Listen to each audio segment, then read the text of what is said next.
जी, अस्सलाम वालेकुम।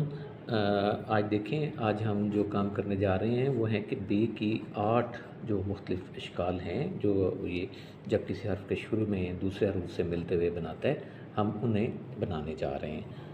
तो देखिए, सबसे पहले बे जब अलिफ़ के साथ मिलता है तो इसकी शक्ल ये है बे की। यहाँ तक ये बे और फिर यहाँ पर ये बे बाबा। जब देखें ताया, तो ये क्या है, बे का ख़ानदान जब मिल रहा है। और पापा, ये बे की पहली शक्ल हमने डिस्कस कर ली। इसके बाद बे की दूसरी शक्ल है जब वो बे खुद बे के ख़ानदान के साथ मिलता है। ये देखें, जिस तरह बुत, बिब, ये बे के ख़ानदान से मिल रहा है। बे जो है वो जब बे के साथ मिलेगा तो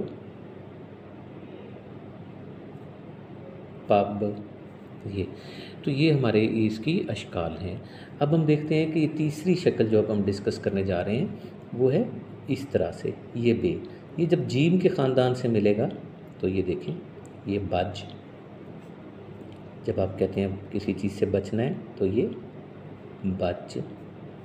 शुरू में हम इसे सीधा रख रहे हैं, आहिस्ता आहिस्ता इसमें ये खम आ जाएगा। और ये जीम का ख़ानदान हमारा पख, कोई पख लगा देना। जब आप फ़ाते लिखते हैं तो फ़ाते में भी इसी तरह, ये देखिए फ़े अलिफ़ फ़ाते। तो ये 3 अशकाल हमने आपके साथ डिस्कस कर लिए।